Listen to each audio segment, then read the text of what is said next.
이 월삭, 그리고 우리나라 말로 이 달, 첫 번째 달, 두 번째 달, 세 번째 달, 이 히브리어 원어는 호데시이며 그 호데시의 뜻은 무엇을 의미하냐면 새롭다, 새롭다 입니다. 오늘 해가 지고 나서부터 우리는 새로운 달로 들어가게 되어집니다. 이번 달의 이름은 해시반. 그래서 하나님께서 이번 달에 우리에게 하시고자 하는 말씀들이 있다. 우리가 저번 달에 어떠한 성공과 행복 가운데 있었습니까? 그러나 우리가 그 저번 달의 성공과 행복 안에 만족하고 머물러 있는 것이 아니라 이번 달에 하나님은 또 우리에게 새로운 말씀들을 하시길 원하십니다. 따라해 주시면 감사하겠습니다. 하나님, 새롭게 우리에게 말씀하여 주세요. 아멘. 내 신앙생활이 과거가 현재이고 현재가 미래가 되어지는 것이 아니라 날마다 예수 안에서 새롭게 되어졌다는 것을 선포합니다. 그래서 행복과 어떠한 성공이 우리 안에 있더라도, 혹은 반대로 우리의 삶 가운데 좌절과 어려움과 고통의 시간이 있을지라도 그러한 모든 고통과 슬픔은 끝났습니다. 하나님께서 오늘 우리에게, 우리의 영혼에게 새롭게 하였다라고 말씀하고 계십니다. 이것을 내가 믿음으로 받아들이느냐 받아들이지 않느냐의 선택은 우리에게 달려져 있는 것이죠. 오늘 사는 것이 어제 살았던 것과 같고 또 내일이 오늘 것과 같은 이 얼마나 불행한 인생이겠습니까? 하는 것 없이 그냥 반복적인 삶을 살아가는 게 얼마나 불행한 인간의 삶이겠습니까? 지겹지도 않습니까? 인생 사는 것이. 그래서 뭐라고 얘기합니까? 사람들이 사는 게 지겹다라고 얘기합니다. 왜? 밥 먹고 화장실 가고 일하고, 밥 먹고 화장실 가고 일하고. 그 반복적인 일 가운데 우리는 어떠한 새로운 것들을 찾기 위해서 몸부림을 치지요. 그러나 그 새로운 것들은 우리에게 영원한 만족을 줄 수가 없습니다. 자, 하나님께서는 매달마다 매일마다 우리에게 새로운 은혜를 주길 원하시고, 특별히 월삭 가운데 하나님은 우리에게 새로운 말씀들을 하시길 원하신다. 그러려면은 우리의 심령 가운데 하나님 무엇이든지 말씀하여 주시옵소서. 예. 그래야지 하나님의 계획과 뜻 안에, 이야, 하나님이 나를 이렇게 이끌어 가시는구나, 하나님이 내 삶을 이렇게 주관하고 계시는구나 라는 것을 경험할 수가 있는 것입니다. 그러나 누가 새로운 것을 경험하지 못하는지 아십니까? 하나님 말씀과 분리되어져 있는 사람들, 여전히 육으로 살아가는 사람들은 새로운 하나님의 역사와 능력과 기름 부으심과 계획을 경험할 수가 없다. 누구에게 성령님의 기름 부으심이 임하게 되어집니까? 누구에게 하나님의 살아계심이 나타납니까? 하나님의 말씀에 순종하는 자들이죠. 하나님의 말씀에 불순종하는 사람들은요, 하나님의 살아계심을 경험할 수가 절대로 없습니다. 다시 한번, 하나님의 말씀에 불순종하는 사람들은요, 하나님이 살아계시다는 것을 경험할 수가 없다고요. 그래서 하나님, 내 마음의 문을 활짝 엽니다. 하나님이 정말 살아계신다라고 하면은 내가 그 하나님의 살아계심을 맛보아 알기를 원합니다. 그러기 위해서는 내 마음의 문을 열고 내가 하나님의 말씀에 순종하기로 결정을 하는 것이죠. 그래야지 하나님도 도와주시고 성령님의 역사를 통해서 능력도 경험하는 것 아니겠습니까? 그런데 내 마음의 문을 닫아놓고 나의 계획을 세워놓고 여전히 내가 주인된 삶을 살아간다라고 하면은 하나님의 살아계심을 경험할 수가 없지요. 그 경험한다는 것은 거짓말입니다.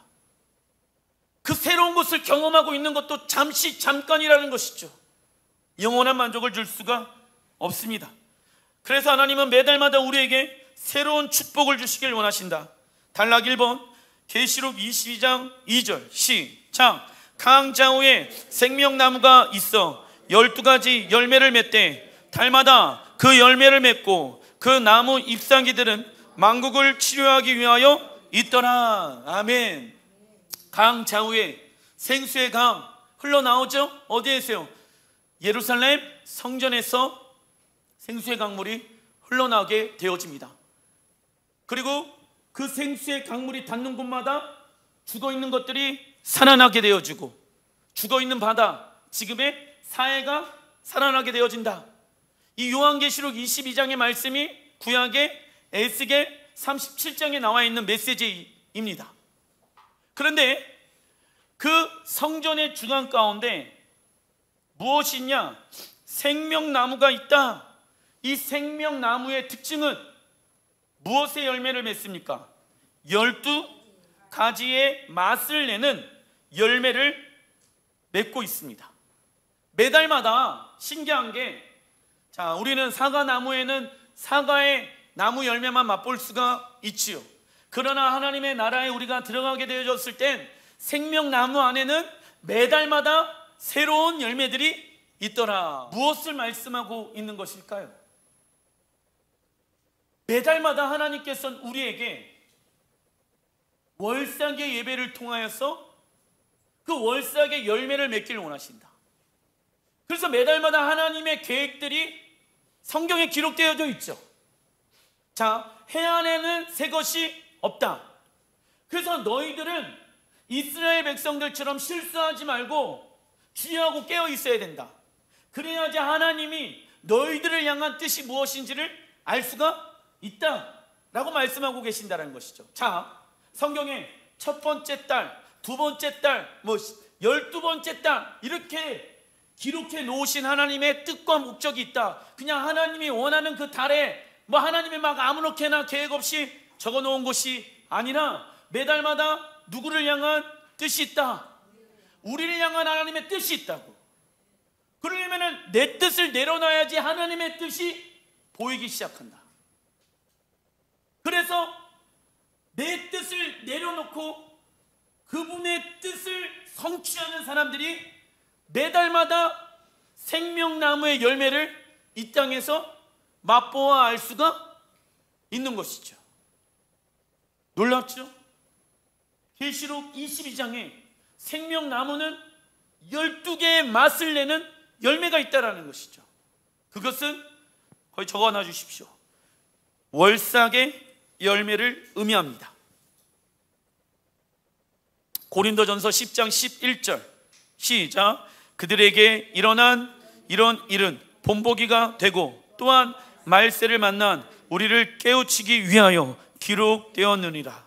그런즉 선줄로 생각하는 자는 넘어질까 조심하라. 선줄로 생각하는 사람들, 나 하나님 믿고 예수님이 나의 구주로 인정하고 모셔드렸어. 그런데 그것이 과거의 고백에 대해서는 안 된다. 오늘 내 삶에 고백이 되어져야 된다. 오늘 내 삶 가운데 그 고백이 되어지지 않는다라고 하면은 내가 섰다라고 오해하고 있다라는 거예요. 그러니까는 교만해지죠. 겸손해질 수가 없죠. 왜요? 누가 예수님이 나의 주인이십니다라고 고백할 수 있겠습니까? 겸손한 자들이, 충성된 종들이 내 뜻을 내려놓고 그분의 뜻이 항상 옳습니다. 예수님을 정말 주인으로 인정해 드리는 사람들만이 내가 섰다라고 생각하지 않는 거예요. 날마다. 그러나 누가 섰다라고 생각하는지 아십니까? 예수님이 나의 구주이시고 예수님이 나의 왕이시지. 당연한 거지. 내 삶의 주인은 예수님이야. 그렇게 말은 해요. 자기가 섰다라고 생각해. 그리스도 예수 안에서. 그런데 무엇하래요? 넘어질까? 조심을 하지는 않아요. 내가 섰다라고 생각해. 예수의 복음이 무엇인지, 십자가의 능력이 무엇인지 다 알아요. 그런데 섰다라고 생각하는데 조심하지 않아요. 왜요? 교만해져 있으니까. 머리로는 아는 거예요. 삶에서는 종이 되어지지 않는 것이죠. 그러니까 누구 생각이 맞습니까? 주인이신 하나님의 생각보다는 내 생각이 맞다라고 생각하면서 살아가고 있다. 우리가 하나님의 은혜를 경험하고 십자가 사랑이 무엇인지 경험하였습니다. 그러나 우리도 이스라엘과 동일한 실수를 범할 수 있습니다. 그래서 마지막 때 넘어지지 않기 위해서는 무엇이 있어야 됩니까? 토라. 적어놔 주십시오. 토라.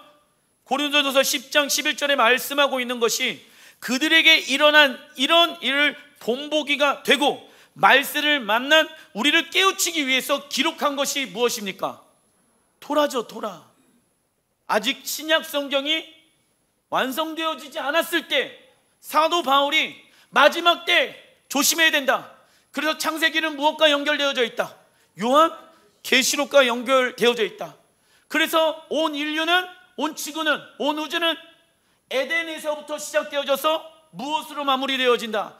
에덴 동산으로 마무리가 되어진다. 창세기 1장이랑 요한계시록 22장이랑 맞물리게 되어지는 것이죠. 이번 달 이름이 따라해 주시면 감사하겠습니다. 헷시반. 다시 한번 헷시반.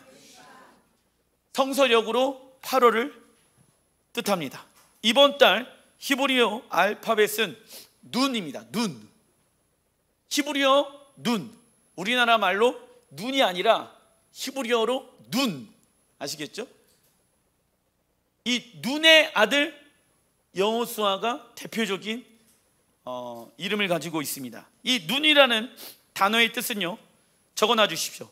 충성된 종. 충성된 종.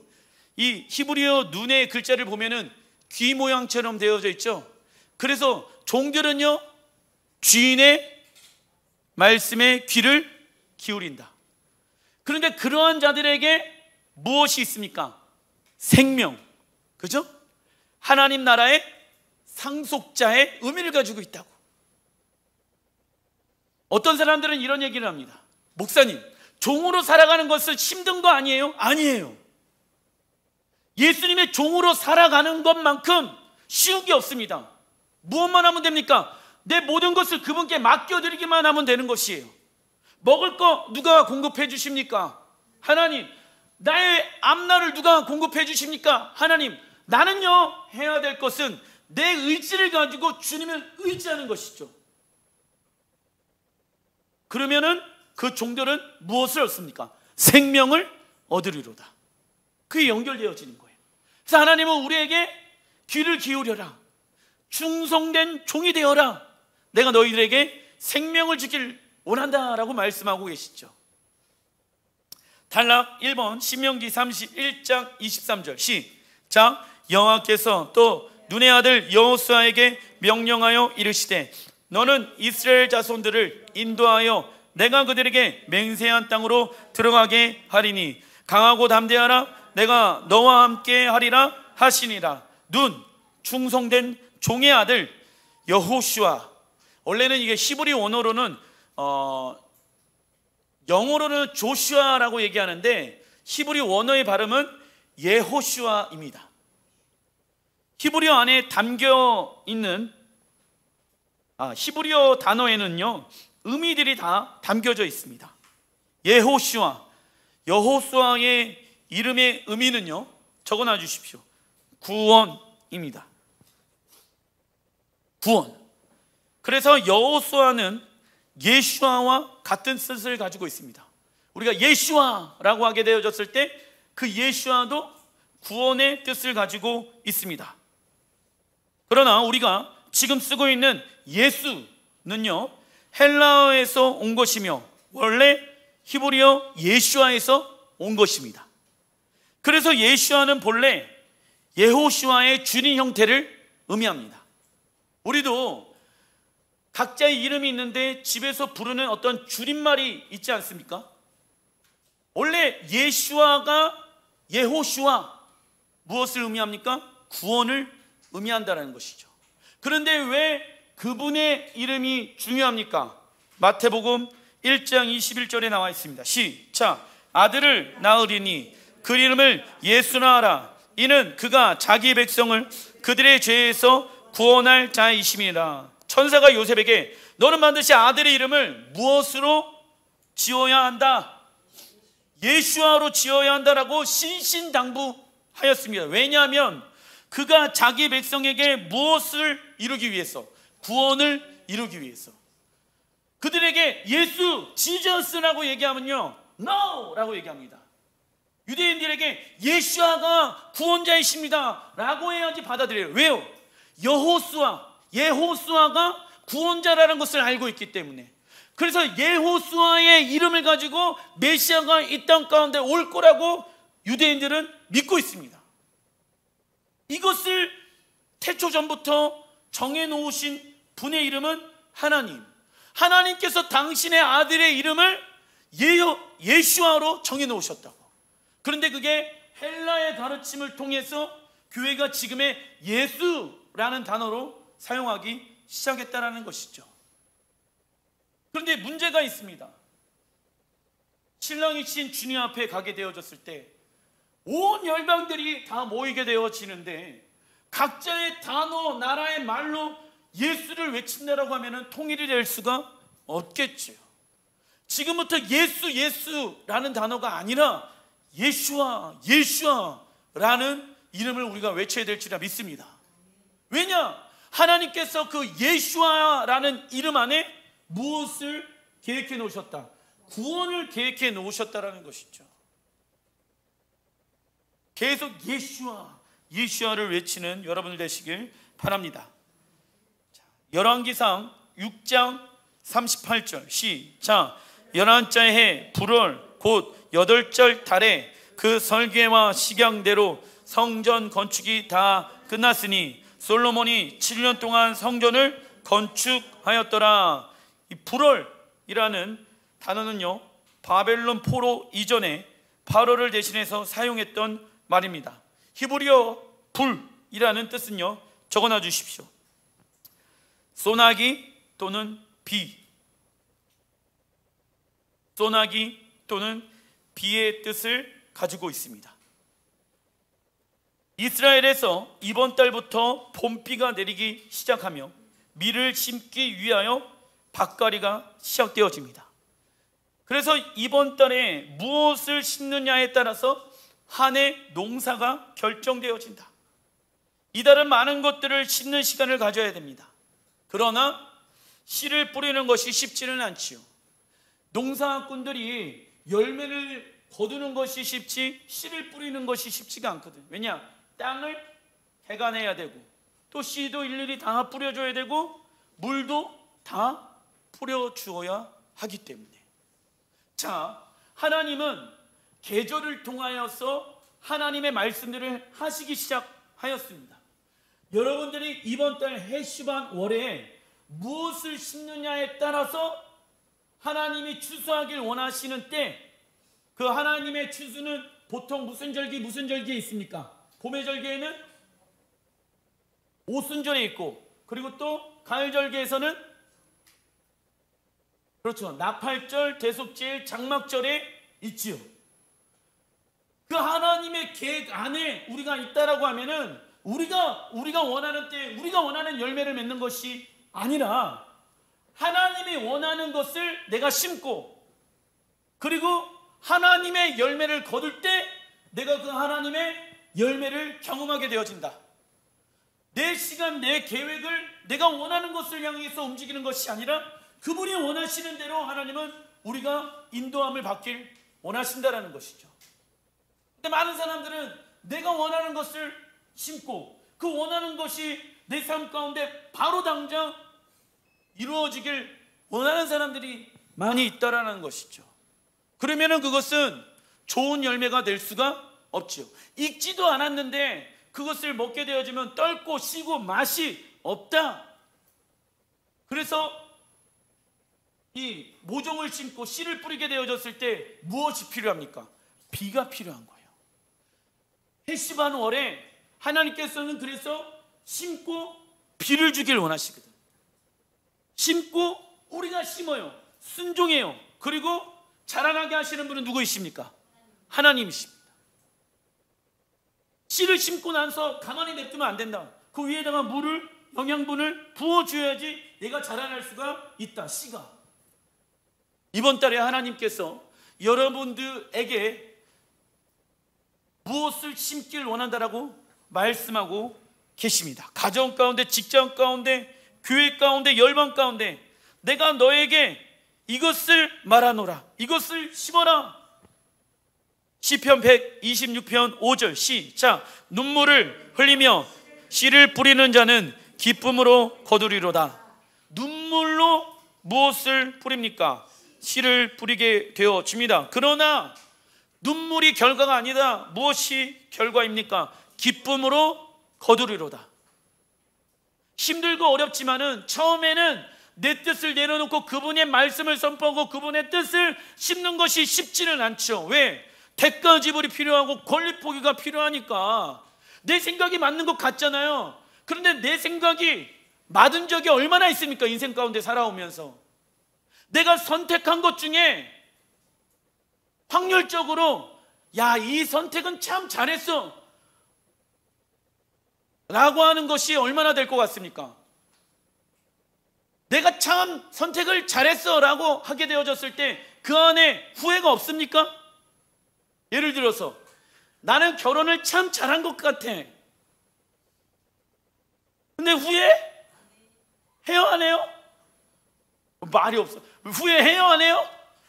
후회를 한 적도 있고 하고도 있고 앞으로도 계속 할 수도 있고. 아, 내가 이 직장에 들어갔는데 참 선택을 잘했어. 근데 직장 생활하면서 후회한 적 한 번도 없어요? 내가 우리 자녀를 잘 낳은 것 같아? 후회한 적 없어요? 있단 말이에요. 우리의 선택 안에는 우리가 착각하고 있는 게 있어요. 내 선택은 완벽해 라고 착각하고 있다는 것이죠. 그렇죠? 놀랍죠? 우리가 우리 자신을 모르는 것이에요. 내가 이때 이것을 선택했으면 내가 더 잘 됐을 걸. 내가 저때 저 선택을 했으면 내 인생이 이렇게 꼬이지 않았을 걸. 아니에요. 그 사람은 그냥 꼬이기 되어져 있어요. 왜요? 하나님과 멀어져 있기 때문에. 무엇을 선택하든지 간에 그 사람은 꼬이게끔 되어져 있어요. 왜요? 사단이 그의 삶을 이끌어가고 있기 때문에. 결국 사단은 우리가 원하는 것을 주지 않는다는 것이죠. 현재의 삶 가운데 하나님이 야, 이것을 심으라고 말씀하시는 거예요. 내가 봤을 때 이것 심으면 안 될 것 같은데 하나님은 미래를 주관하시는 분, 하나님은 실수가 없으신 분, 하나님은 참 좋으신 분이십니다. 그것을 내가 믿으니까, 그것을 아니까 내가 충성된 종이 될 수밖에 없겠죠. 그분이 어떠한 분인지를 모르니까는 내가 어떠한 종이 되겠습니까? 말 안 듣는 종이 되겠죠. 종이 아니겠지. 말을 안 들으니까 어떻게 종이라고 얘기할 수 있겠습니까? 내가 주인된 삶을 살아가고 있는데 말입니다. 농사 중에 힘든 작업 중에 하나는 씨를 뿌리는 것입니다.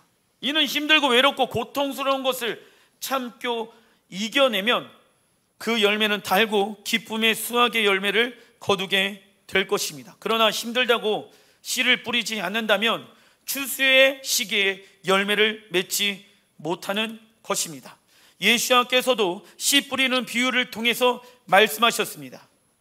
세상으로 가득 찬 마음, 딱딱하고 냉랭한 마음을 의미하는 밭은 길가, 돌짝밭은요 시작. 말씀에 기반이 없어 감정과 환경에 좌우되는 마음을 의미하며, 가시덤불은요 세상의 염려로 재물의 유혹과 향락의 기운에 막혀 온전히 결실하지 못하는 마음입니다. 그러나 좋은 땅은 말씀을 듣고 지켜 인내로 결실하고 착하고 좋은 마음입니다. 착하고 좋은 마음. 내 생각이 굳어져 있는 것이 아니라 내가 어떠한 하나님의 말씀이든지 아멘하고 예스할 수 있는 사람, 그 사람이 착하고 좋은 마음이라는 것이죠. 이번 달에 씨를 뿌리는데 무엇으로 씨를 뿌려야 된다? 눈물로 씨를 뿌려야 하는 것입니다. 그래서 여러분들의 삶 가운데, 가정, 직장, 교회, 열방 가운데 하나님이 여러분들의 생각과 반대되어지는 것들을 요구하실 수도 있습니다. 두 번째, 하나님께서 이번 달 쓰시는 지파는 므낫셋 지파입니다. 단락 1번 창세기 41장 51절 시작. 요셉이 그의 장남의 이름을 므낫셋이라 하였으니 하나님이 내게 내 모든 고난과 내 아버지 온 집을 이를 잊어버리게 하셨다. 므낫세, 이 단어의 뜻은요, 적어놔 주십시오. 잊어버리다, 뛰어넘다 입니다. 잊어버리다, 뛰어넘다 입니다.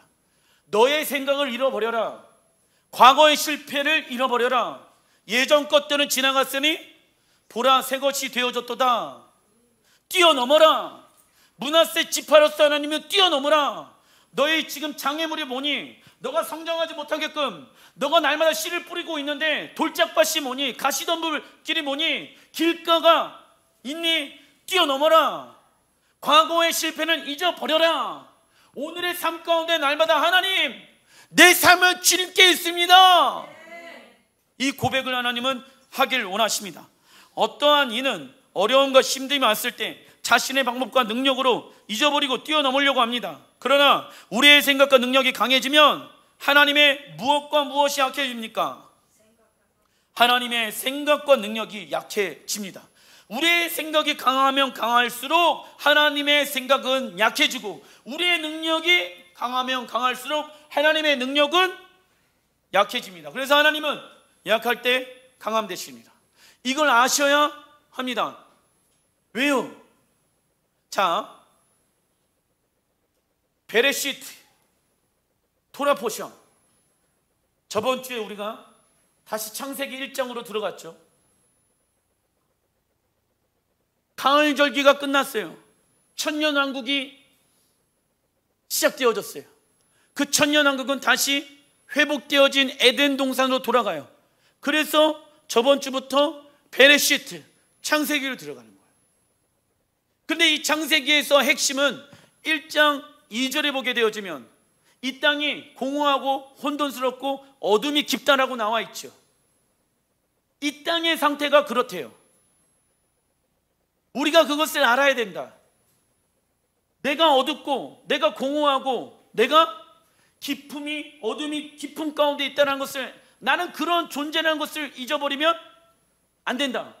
빛이 있으리라 주님께서 말씀하셨을 때 내 안에 있는 어둠이 비춰지게 되어지고 내 안에 혼돈이 질서로 사로잡히게 되어지고 내 안에 공허함이 풍성함으로 채워지기 시작하고 내 안에 어두움이 빛으로 발하기 시작하는 것이죠. 근데 잊지 말아야 될 것은 뭐다? 내가 절망이고 내가 어두움이고 내가 할 수 없다는 것을, 나는 그런 존재라는 것을, 나는 유한한 존재라는 것을, 하나님만이 무한한 존재이십니다.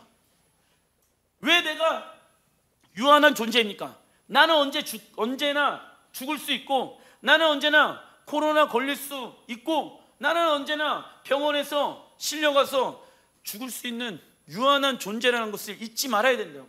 근데 사람들이 이런 것을 잃어버리고 어느 때 이것을 기억하는지 아십니까?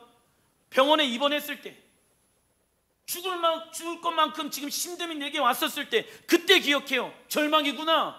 그런데 하나님을 믿는 사람들은요, 그때만 그것을 경험하는 것이 아니라 내가 부한 것이 있고 내가 건강한 것이 있고 내 안에 모든 것으로 다 풍성하더라도 나는 하나님이 계시지 않는다라고 하면은 나는 공허한 사람이며 나는 부족한 사람이며 나는 어둠의 사람입니다라는 것을 잊지 말아야 된다고. 그것을 잃어버린 순간 교만해지고 겸손해질 수가 없죠. 그러니까 기복주의 신앙이 되어지고 12가지의 열매를 맺는 것보다 육신의 열매를 맺는 것에 집중되어져 있다는 것이죠. 우리의 생각과 능력이 강해지면 하나님의 생각과 능력이 약해진다. 모든 사람은 한계성이 있습니다. 하지만 우리의 한계, 유한한 존재를 통하여서 하나님께서 일하실 기회를 드리는 것입니다. 창세기 1장에 이 땅의 혼돈과 공허와 흑암이 깊다고 했습니다. 이때 하나님께서 빛이 있으라 하셨을 때 혼돈이 무엇으로? 질서로. 공허는 무엇으로? 풍성함으로. 흑암은 무엇으로? 빛으로 변하기 시작하였습니다. 우리는 문제 해결에 집중하는 것이 아니라 하나님께 집중해야지 뛰어넘을 수 있다. 잃어버릴 수 있다. 무엇을? 과거를, 현재를, 미래를 뛰어넘을 수 있다. 잊어버릴 수 있다. 무슨 기름 부으심? 돌파의 기름 부으심이 필요한 때인 것이죠. 그래서 매달마다 하나님의 뜻을 이뤄내기 위해서는 매달마다 무슨 기름 부으심이 필요하다? 돌파의 기름 부으심, 은혜가 필요하다라는 거예요. 왜요? 하나님의 뜻이 정해져 있는데 그 뜻을 정하기 위해서는 내 육신의 힘으로는 부족하거든.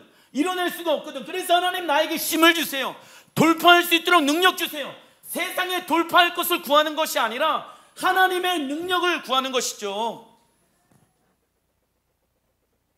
돌파의 기름 부심을 경험하기 위해서는 그냥 오는 것이 아니라 하나님 말씀에 순종하는, 적어놔 주십시오, 대가 지불. 뭐가 필요하다? 대가 지불이 필요하다. 대가 지불 없이는 돌파의 기름 부심을 경험할 수가 없습니다. 마태복음 9장 17절 시작. 새 포도주는 새 부대에 넣어야 둘이 다 보존되니라. 낡은 가죽 부대란, 읽어보겠습니다. 시작. 복음을 듣고 이해는 하였지만, 복음이, 적어놔 주십시오, 삶으로 나타나지 않은 상태, 낡은 가죽 부대. 은혜는 경험해요. 복음의 능력이 무엇인지는 알아요. 이해는 했어요. 나눔하면 술술 나와요. 그런데 복음이 삶으로 나타나지 않는 상태가 낡은 가죽 부대다. 은혜는 받아, 채우기는 해. 그런데 나가면은 바로 터져버리는 거예요. 잃어버리게 되어지는 것이죠. 그래서 여러분들이 오해하지 말아야 돼요. 내가 나이가 점점 드다 보니까는 자꾸 설교가 기억이 안 나고 하나님이 내게 말씀하신 게 기억이, 그렇게만 생각하면 안 돼. 왜요? 사단이가 역사하는 것이라고 나와 있죠. 그렇죠? 합리화시키면 안 돼.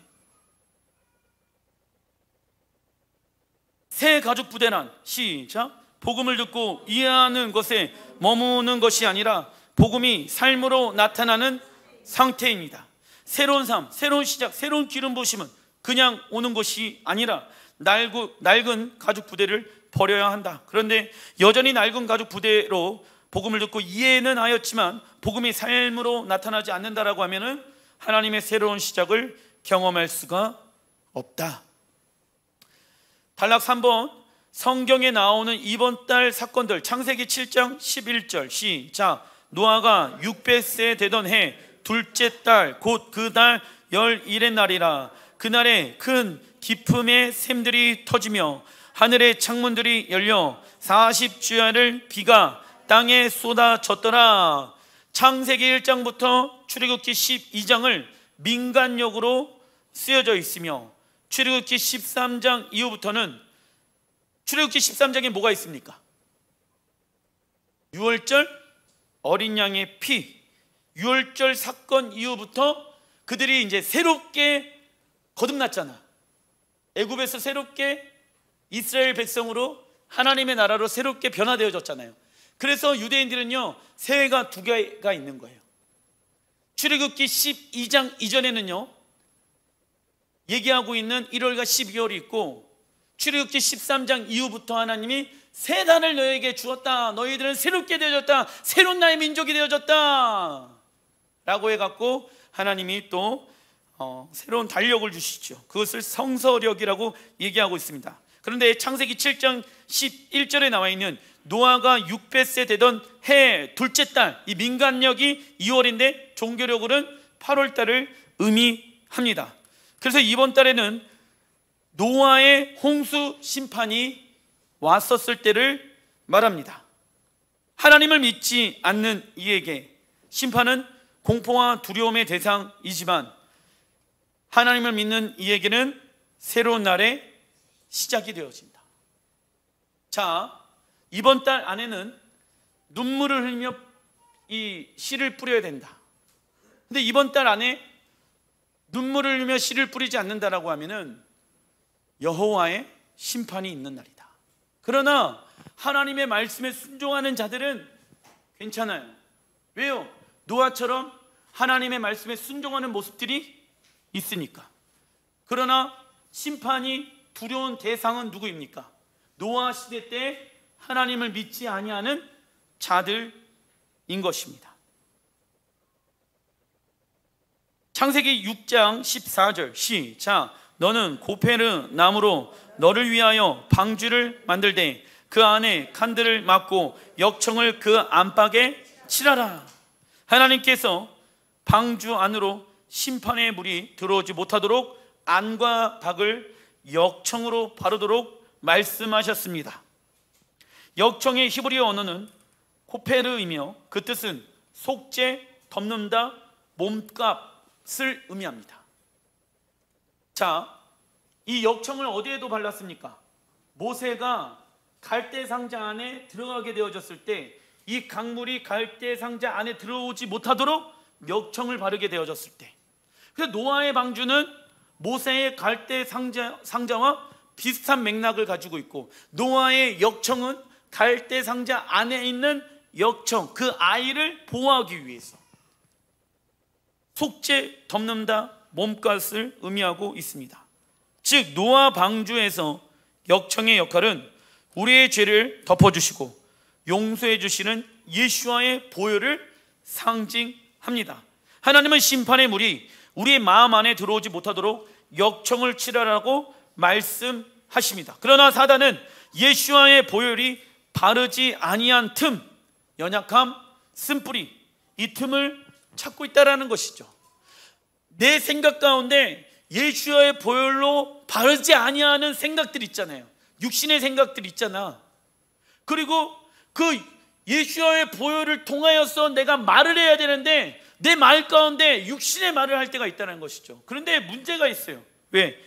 에베소서 4장 27절 시작. 마귀에게 틈을 주지 말라. 큰 댐을 무너뜨리는 구멍은 작은 구멍이며 높은 빌딩을 무너뜨리는 것은 작은 균열입니다. 사단은 우리가 은혜를 받는 것에 있어서 전혀 두려워하지 않습니다. 왜? 그 은혜를 쏟아낼 수 있는 틈을 잘 알고 있기 때문에입니다. 이 에베소서 4장 27절 마귀에게 틈을 주지 말라.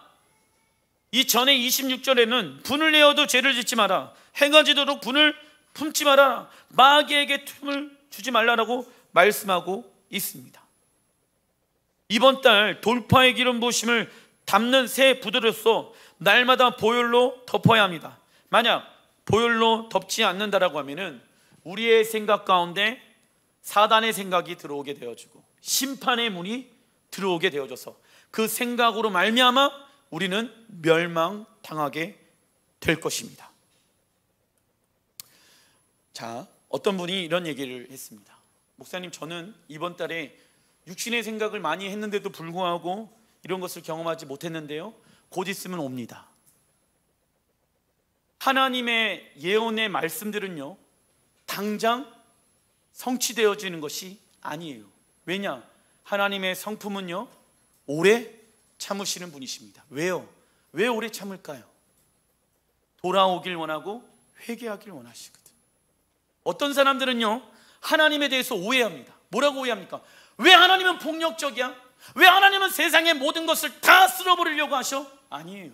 그건 하나님에 대해서 모르니까 그런 얘기를 하고 있는 거예요. 하나님은요 모든 이들이 하나님께로 돌아오길 원하시는 분이십니다. 그래서 하나님은 오래 참으시는 분이시다. 근데 오래 참는 것이지 영원히 참는 것이 아니다. 왜요? 영원히 참는다라고 하면은 하나님이 말씀해 놓으신 그 하나님의 나라를 이 땅 가운데 이뤄내는 데 있어서 계획이 틀어지게 되어지죠. 하나님의 말씀에 순종해서 하나님을 믿고 의지하면서 하나님을 사랑하고 하나님을 갈망하고 있는 사람들을 하나님은 잃어버리지 아니하시고 기억하고 계시는데, 만약에 우리를 잃어버리고 영원히 하나님이 참는다라고 하면은 기다린 사람들은 어떻게 되어질까요? 잃어버리게 되어지는 것이죠.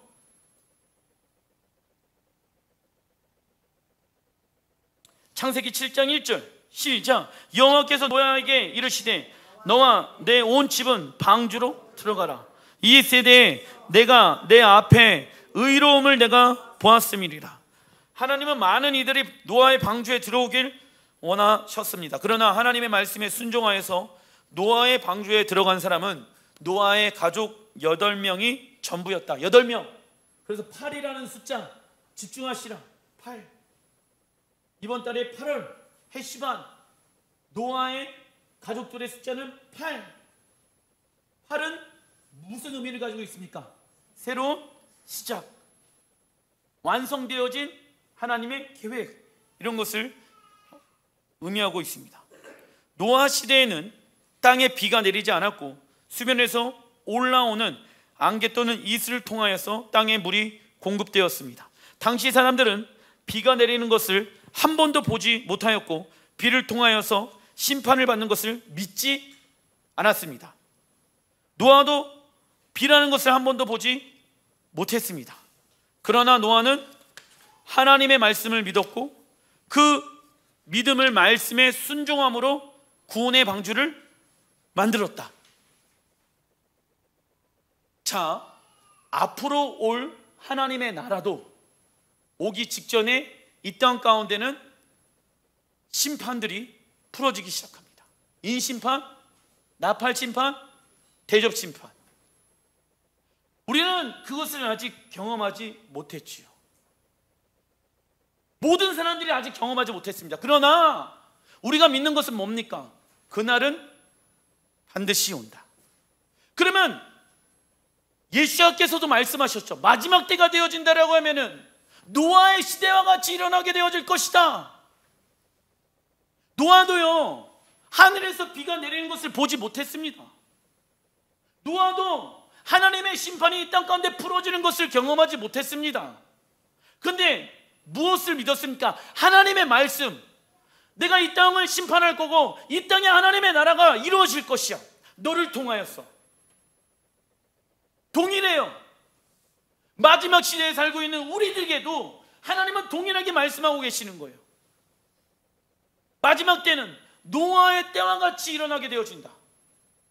많은 사람들은 이 하나님의 심판의 때를 기억하지 않을 것이다. 그리고 또 하나님의 나라가 이 땅 가운데 임한다는 것을 사모하지 않을 것이다. 사모한다라고 하면 노아처럼 무엇을 준비할까요? 방주를 준비하겠죠. 방주는 구원의 완성을 의미하는 거거든. 숫자 8은 새로운 시작, 천년왕국 새로운 시작 가운데 들어가는 사람들은 눈에 보지는 못했지만 성경에 말씀하고 있는 이 말씀이 반드시 이루어질 것을 믿는 믿음을 내 순종함으로 의로움을 나타내는 자들이 그 하나님의 의로움 가운데 들어갈 수가 있는 것이다. 악인은 뭡니까 그럼? 의인은 하나님의 말씀에 순종하는 모습이라고 하면 악인은 하나님의 말씀에 불순종하는 것이 악인이죠. 성경은 단 한 구절도 의인과 악인에 대해서 우리가 생각하는 악인의 기준은 세상적인 도덕의 기준을 가지고 뭐 악인이다 의인이다 구분짓잖아요. 근데 문제가 있어요.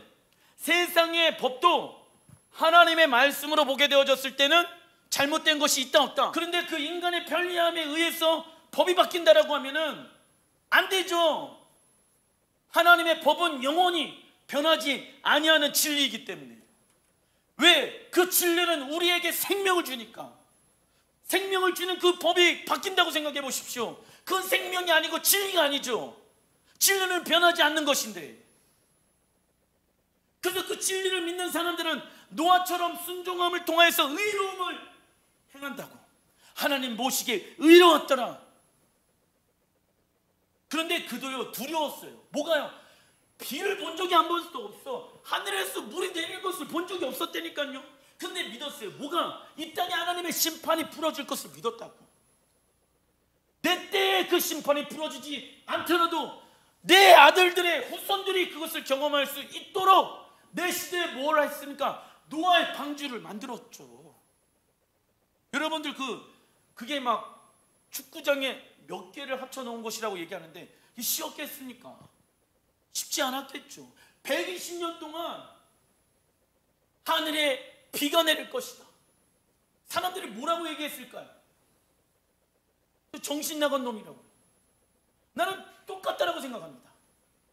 이 시대 교회들에게 요한계시록 하나님의 심판 별로 안 좋아해요. 성도들이. 왜요? 그때가 우리 세대에 올까? 준비를 안 하고 있다고요. 무엇을? 구원을 이루어가는 삶, 방주를 준비하지 않고 있다고. 회개를 외치고 있는데도 회개를 하지 않아요. 그 심판 때에 하나님은 이 세상을 다 변화시킬 것입니다 얘기하더라도 많은 사람들은 그냥 그런가 보다라고 생각합니다. 뭘 안 합니까? 의로운 행함을 안 해. 하나님의 말씀에 순종하는 모습들을 안 해. 왜? 순종하면 자존심 상하지, 대가집을 해야 되니까 피곤하지, 내 뜻 내려놔야 되니까 싫지. 그러면서 구원을 경험하고 있다고요? 거짓말이죠, 거짓말. 마태복음 거기 적어놔 주십시오. 하나님의 의로움, 히브리 언어로 이시 짜딕, 하나님의 말씀을 행하는 자, 하나님의 말씀을 행하는 자. 반대는 악인, 하나님의 말씀을 행하지 않는 자. 즉 구원을 믿음으로 받는다고 해서 의를 행하지 않아도 된다는 오해를 하면 안 된다. 마태복음 24장 37절 시작. 노아의 때와 같이 인자의 맘도 그러하리라. 노아 홍수 사건은 마지막 때 구원과 심판 가운데 반복되어질 것입니다. 하나님은 모든 이들에게 회개할 기회를 주시지만 결국 구원을 받는 자들은 소수가 될 것입니다.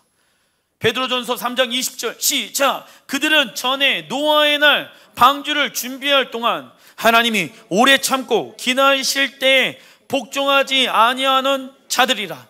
방주에서 물로 말미암아 구원을 얻은 자가 몇 명뿐이니 겨우 8명이리라.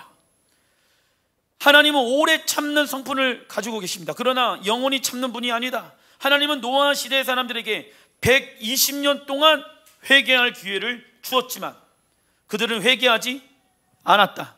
지금 시대는 노아 시대처럼 사람들의 마음이 너무나 강팍하고 세상에 물들어서 하나님의 말씀이 들어가지 않고 있습니다. 그렇다고 하나님은 하나님을 믿지 않는 사람들을 모조리 다 심판하길 원하시는 분이 아니십니다. 베드로후서 3장 9절 시작. 주의 약속은 어떤 이들이 더디다고 생각하는 것 같이 더딘 것이 아니라 오직 주께서는 너희를 대하여 오래 참으사 아무도 멸망하지 아니하고 다 회개하기에 이르기를 원하시니라. 아멘. 오해하지 마세요. 하나님은 굉장히 괴팍하신 분이시네. 하나님은 모든 것을 다 쓸어버려진 폭력적인 분 아니에요. 그건 세상에 믿지 아니하는 사람들이 얘기하는 거예요.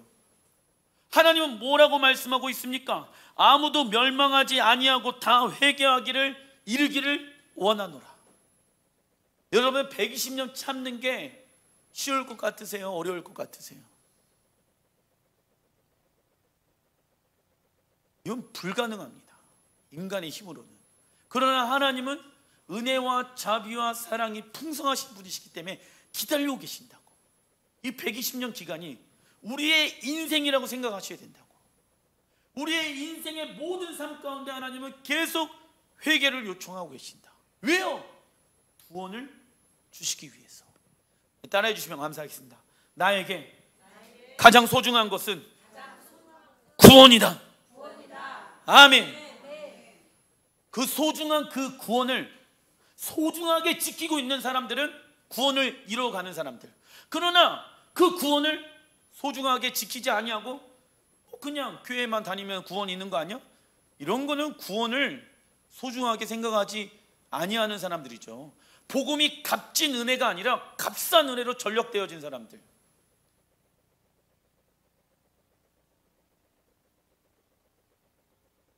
자, 하나님께서 우리를 향하여 오래 참으시는 이유는 아무도 멸망하지 않고 회개하길 원하기 때문입니다. 많은 이들이 예수와를 기다리고 있는데 아직 오시지 않은 이유는 무엇입니까?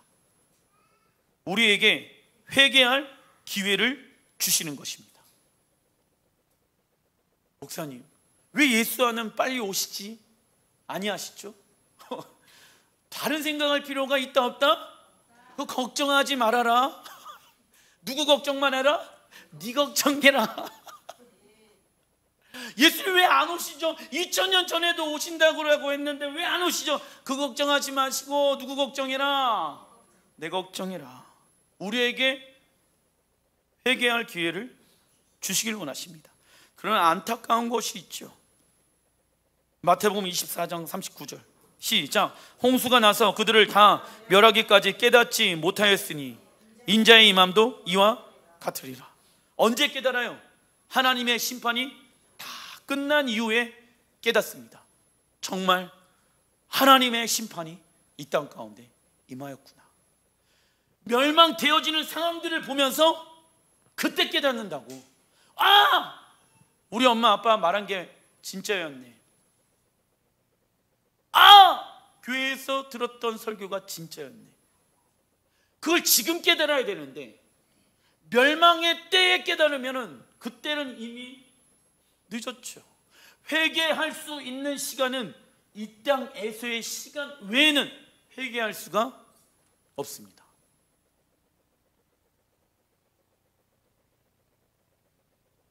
이미 회개할 시간은 지나갔습니다. 회개는 제한되어진 이 땅의 시간을 통해서만 하는 것입니다. 회개하는 삶을 살아가는 자들이 마지막 때 승리하는 교회로서 서게 되어진다. 계시록 14장 12절 시작. 성도들의 인내가 여기 있나니 그들은 하나님의 계명과 예수에 대한 믿음을 지키는 자니라. 아멘.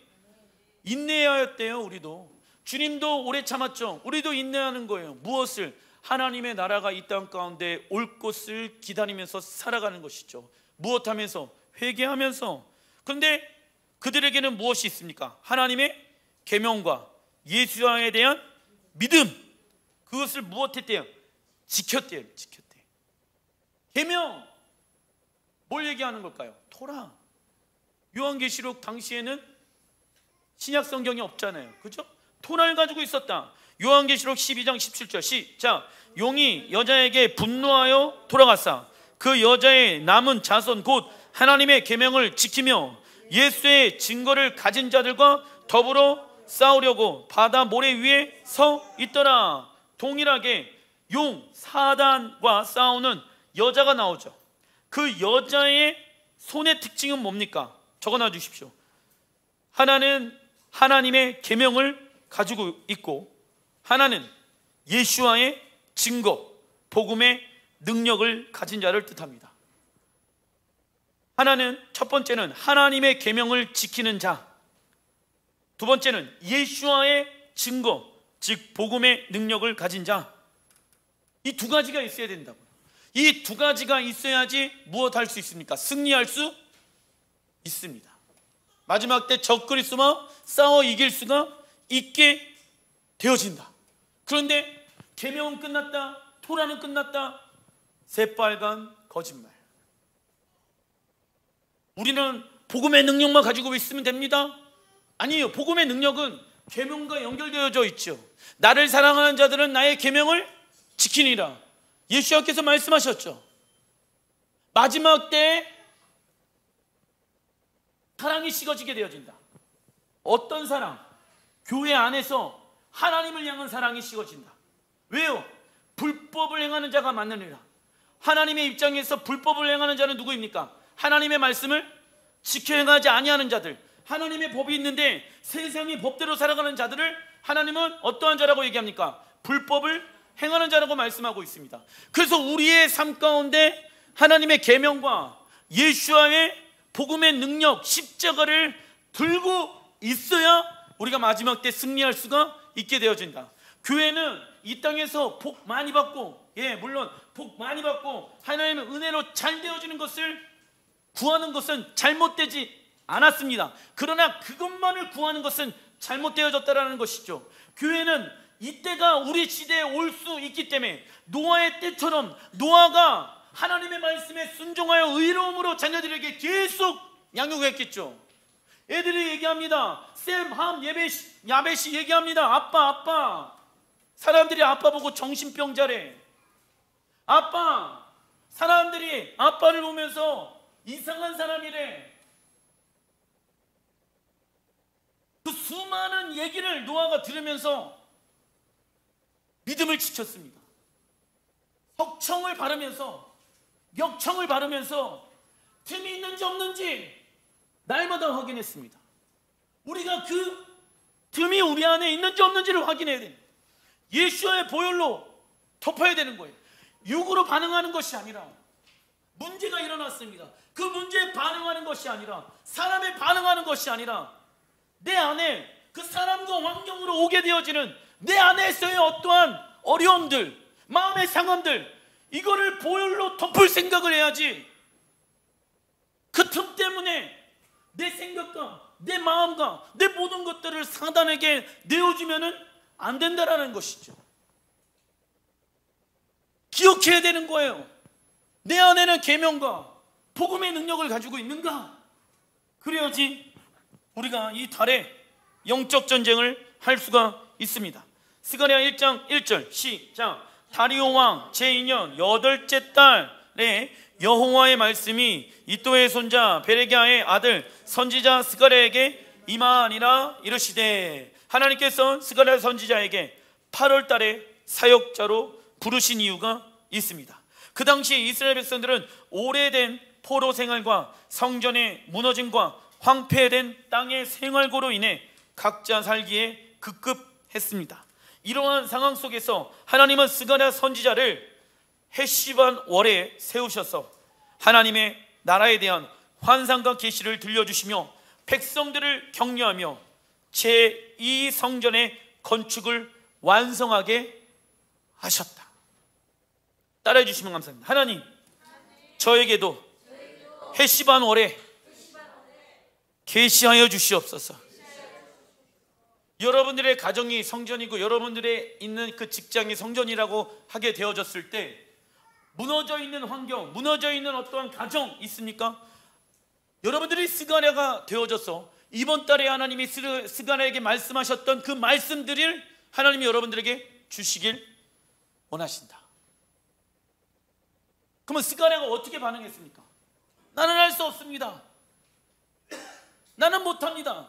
이렇게 얘기하지 않았습니다. 스가랴 4장 6절 7절 시작. 만군의 여호와께서 말씀하시되 이는 힘으로 되지 아니하며 능력으로 되지 아니하고 오직 나의 영으로 되니라. 큰 산아 내가 무엇이냐? 내가 스룹바벨 앞에서 평지가 되리라. 아멘. 이걸 선포하는 거예요. 이것부터 시작하는 거예요. 큰 산아 평지가 될지어다. 내가 하나님의 말씀에 순종하는 데 있어서 걸림돌이 무엇입니까? 내 옛 자아입니까?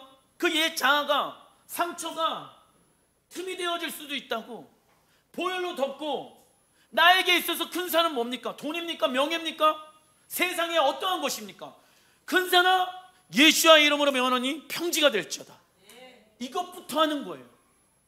이게 어렵습니까?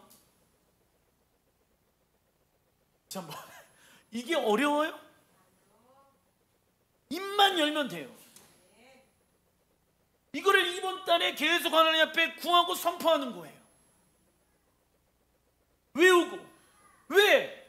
하나님이 나에게 이번 달에 말씀하길 원하시거든. 이번 달에 무너졌던 성전들을 건축하길 원하시거든. 하나님의 계획들을 드러내시길 원하시거든요. 하나님의 성전을 짓는데 모든 방해물들이 평지가 되었습니다.